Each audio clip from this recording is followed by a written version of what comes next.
জাবের বেশি বয়সের মেয়েকে বিবাহ করেছেন কেন? ওর বোনদেরকে কি শিখাবে?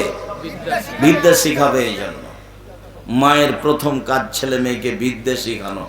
দুই, বলে তুয়াদ্দেবাহুন না, আমার স্ত্রী আমার বোনদেরকে শিষ্টাচার শিখাবে। শিষ্টাচার, শিষ্টাচার কি জিনিস? শিষ্টাচার মানে মাথায় কাপড় না দিয়ে ঢং ঢং করে ঘুরো, এটা শিষ্টাচার। আমার স্ত্রী আমার বোনদেরকে শিষ্টাচার শিখাবে। শিষ্টাচার মানে ঈদের দিনে লম্বা লম্বা নখে নেইল পালিশ লাগাও, এটা শিষ্টাচার। শিষ্টাচার মানে কম বয়সের মেয়ে উঁচু স্যান্ডেল পরে নিজেকে লম্বা লম্বা দেখাও, এটা শিষ্টাচার। শিষ্টাচার মানে বাম হাতে পানি খাও, এটা শিষ্টাচার। শিষ্টাচার মানে মানুষকে কোনো কিছু দিলে থ্যাংক ইউ বলো, এটা শিষ্টাচার। শিষ্টাচার কি জিনিস? শিষ্টাচার কি জিনিস? ইসলাম ধর্মে প্রত্যেকটা জিনিসই শিষ্টাচার। আপনার সামনে আমি কথা বলবো, এর শিষ্টাচার আছে কি? এর শিষ্টাচার হলো আসসালামু আলাইকুম। আমার কথা কি দিয়ে শুরু হবে? আসসালামু আলাইকুম। এর দাম আছে। এই ধর্মের নাম ইসলাম। আমি মুসলিম, কিন্তু আমার ধর্মকে আমি চিনি না, যার কারণে আমি কিছু বুঝতে পারি না। আমার ধর্মের নাম ইসলাম আর আমার নাম মুসলিম। আমার ধর্মের নাম কি? ইসলাম আর আমার নাম মুসলিম। হিন্দু মেয়েদের হাতে শর্ত ইয়া থাকে, কি থাকে? শাখা থাকে। তার মানে ও জানে যে আমি হিন্দু মেয়ে। বিবাহ হয়ে গেলে সেটিতে কি থাকে? সিঁদুর থাকে। জানে যে আমি হিন্দু মেয়ে, এইটা দিয়ে তাকে পরিচয় দিতে হবে। কিন্তু আমি যে মুসলিম, আমার কোনো পরিচয় লাগে না।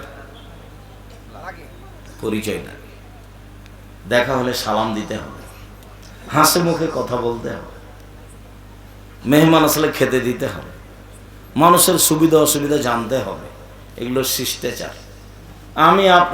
আপনি আমার প্রতিষ্ঠানে গেলেন, আব্দুর রাজ্জাক সাহেব কত বলেন দেখি তো। ঢুকলাম, একটা ছেলেকে বললাম, এই ছেলে শোনো, এই ছেলে শোনো। আরে ছেলে আমার দিকে তাকিয়ে চলে গেল, কিছু বললো না আমাকে। অবাক কথা, কি শিষ্টাচার আছে? এ দেখেন শিষ্টাচার। আমাকে বলবে না যে জি হ্যাঁ কি বলছেন বলেন, কোথা থেকে এসছেন আপনি? আমি নওগাঁ বড় কালিকাপুর থেকে এসেছি। কি চান? আব্দুর রাজ্জাক সাহেবের সাথে কথা বলার জন্য এসেছি। ও আচ্ছা আচ্ছা, চলেন ওইখানে আছেন উনি, চলেন আপনাকে আমি রেখে আসি। আন্নালো ওইখানে আছেন। তাহলে ছেলেটার কি বুঝবো আমরা? শিষ্টাচার। আমি বলতে থাকলাম, হাঁটতে থাকলো, দামই দিল না, এটা শিষ্টাচার। আর নির্বাচনে নেমেছে, মিছিল রাস্তাতে বের করছে, আপনার গাড়ি যদি সামনে পড়ে আর যদি একটু আপনার দিকে ওর দিকে চেপে যান, আপনাকে চোখ দেখায় কেমন? এটা কি শিষ্টাচার? অমুকের চরিত্র ফুলের মতো পবিত্র। বোকা ছেলে, তোমার একটু ইতস্তবোধ হয় না? তুমি পড়াশোনা করেছো বলে তোমার মাথা দেখি সবই পায়খানা আছে। তুমি একটু কল্যাণ বুঝো না? তোমার কোনো হিতাহিত জ্ঞান নেই। কিসের পড়াশোনা করেছো তুমি? তো কামলা হবে।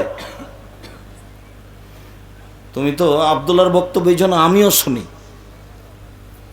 তোমাকে নিয়ে তার কত কথা, তুমি নিজেকেই চিনো না। না তোমার সততা আছে, না তোমার সত্যতা আছে। কি দিবা তুমি জাতিকে? কি দিতে বড় হয়েছে? সবাই বলছে যে বড় কালিকাপুরের ওই ছেলেটা বড় ডাক্তার। কি হয়েছে? লন্ডন থেকে পড়ে এসেছে, খুব বড় ডাক্তার। কোথায় ডাক্তারি করে? পিজি হাসপাতালে। কত বেতন? 3 লক্ষ টাকা বেতন। কি ঘটনা? সেদিন কালিকাপুরে আসলো, গাড়ি থেকে নামলো, দেখলাম প্যান্টটা টাকনোর নিচে আছে, দাড়ি চাঁচা আছে, গলায় টাই আছে, হাতে সিগারেট আছে। এইভাবে নামলো গাড়ি থেকে। একটু পরে দেখলাম বৌমা গাড়ি থেকে নামলো, তার স্ত্রী, হালকা হালকা গায়ে কাপড় আছে। একটু পরে দেখলাম নাতনি, সে লোকের মেয়েটা গাড়ি থেকে নামলো, গায়ে তেমন কোনো কাপড় নেই। দেখি কিছুক্ষণ পরে গাড়ির পিছন দিকে কুকুর আছে। এই বড় শিক্ষিত হলো। আবার ঘটনা কি শুনেছেন? সাধারণ মানুষকে 4টা-5টা দেয়, পরীক্ষা দেয়, টেস্ট দেয়। তারপরে আবার যখন ওই প্রেসক্রিপশন লিখে তখন ও জানে যে অন্য কোম্পানির ওষুধ এর চেয়ে ভালো, কিন্তু যে কোম্পানি তাকে টাকা দিয়েছে তারই ওষুধ লিখে। তো ওর গায়ে থুথু দিবেন এরকম হকও রাখে না। ও যে ওর গায়ে যে থুথু আপনি দিবেন এই হকও রাখে না। ও একটা মানে ঘৃণিত পশু প্রাণী, একটা ঘৃণিত পশু প্রাণী। তাকে মানুষ করেছেন কেন? সততা শিখিয়ে ছেলে মেয়েকে মানুষ করেন। আমি তোমার বাপ বলছি, আমি আমার বাপের জমির অর্থ সম্পদ দিয়ে তোমাকে পড়িয়েছি, জাতির জন্য তুমি কুরবান হয়ে যাবা। জাতির জন্য তুমি কি হবা? কুরবান হয়ে যাবা। অসহায় মানুষের পাশে থাকবা, আমার ওসিয়ত তুমি মানবা চিরদিন। টাকা তোমার পিছনে দৌড়াবে, অসহায় মানুষ যেখানে আছে সেখানে তুমি যাবা। অসহায় মানুষকে খোঁজ নিবা, ফ্রি কাজ করে দিবা, তোমার বেতন তো আছে। ওর স্বভাব তো এটা হওয়া উচিত। বাপের কি বলার দরকার? এত লেখাপড়া করেছে এইটুকু তো বলবে সেই জন্য, না কি বলছেন আপনারা? তাই নয়? তার মানে তো বুঝলাম যে ও শিক্ষা অর্জন করেছে, শিষ্টাচার শিখেছে। আরে শোনা যাচ্ছে যে 4টা মেয়ে আছে তার দেখাশোনা করার জন্য, কাজের জন্য। ওরা কি বলে যারা সহযোগিতা করে? আরে না না, ওই যে ওষুধের যে করে সিরিয়াল দেয়, সবটি মেয়ে মানুষ, সবটি বেটি ছেলে। দেশে পুরুষ নাই, কম্পাউন্ডার। কেন? সব কালিকাপুরের ছেলেগুলো নিয়ে যাবে ও, তো সব মেয়েগুলো কেন? স্বভাব পরিবর্তন করতে হবে। বিদ্যা অর্জন করেছে, বিদ্যা মানে শয়তানি নয়।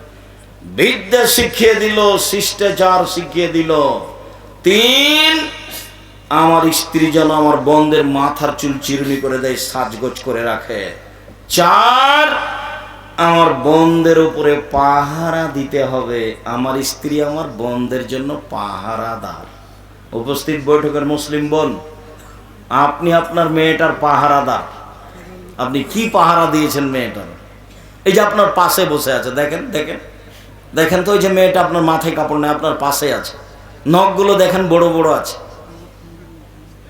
দেখেন কপালে টিপ দেওয়া আছে। টিপ তো হিন্দুদের জিনিস, ওটা আপনারই মেয়ে। দেখলেন কি? দেখলেন?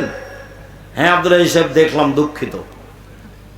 তো ঠিক আছে, আপনার দুঃখিত বলে শেষ হবে না, আপনাকে সংশোধন করতে হবে। সম্মানিত দিদি ভাই বোন, ঈদের দিনের প্রথম কাজ এক খেলে চেয়ে থাকবেন, 19-20 হয় না যেন।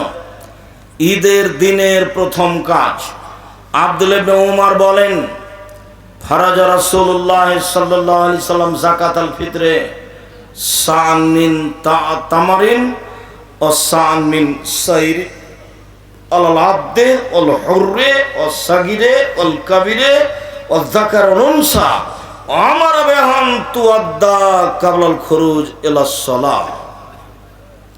আল্লাহর নবী যাকাতুল ফিতরা ফরজ করেছেন 1 সা খেজুর, 1 সা জব।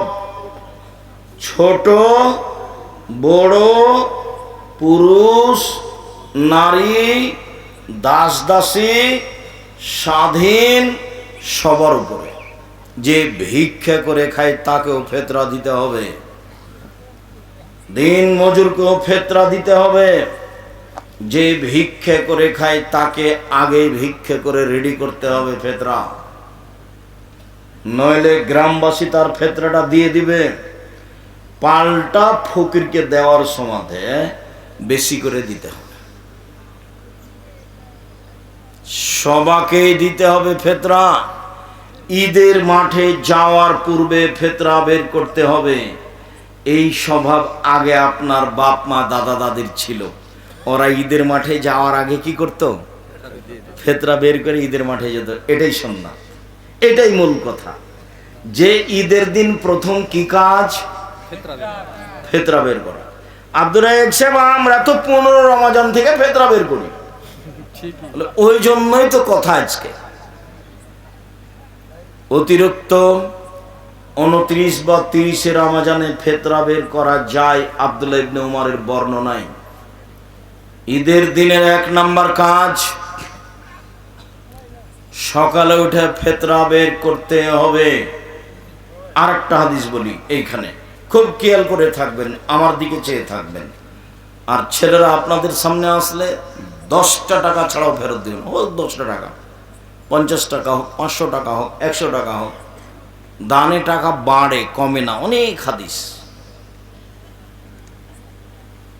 দানে কবরের শাস্তি বন্ধ হয়ে যায়, দানে বাপ মায়ের পাপ মিটে যায়। ও খুব পাওয়ারফুল জিনিস, খুব শক্তিশালী জিনিস দান। দানটার একটা পরিবেশ হয়েছে, যখনই কোনো মানুষ দানের কথা বলে তখন আমাদের অন্তরে একটা ধাক্কা খায়। ও আর প্রয়োজনে চাচ্ছে, কি যে করবে, ওর প্রয়োজনে চাচ্ছে। এই জিনিসটা আমাদেরকে ঘালি করে দেয়। আমরা যদি আলেম ওলামা যদি মানুষকে বুঝাতে পারতাম যে আপনি এদিকে আসেন না ওইদিকে থাকেন, যে দান হলো একটা দান, ইবাদত, আপনি এদিকে আসেন না, কোন দিকে, কি যে করবে, ওর প্রয়োজন আছে সেই জন্য চাচ্ছে, তাহলে আপনাকে শয়তান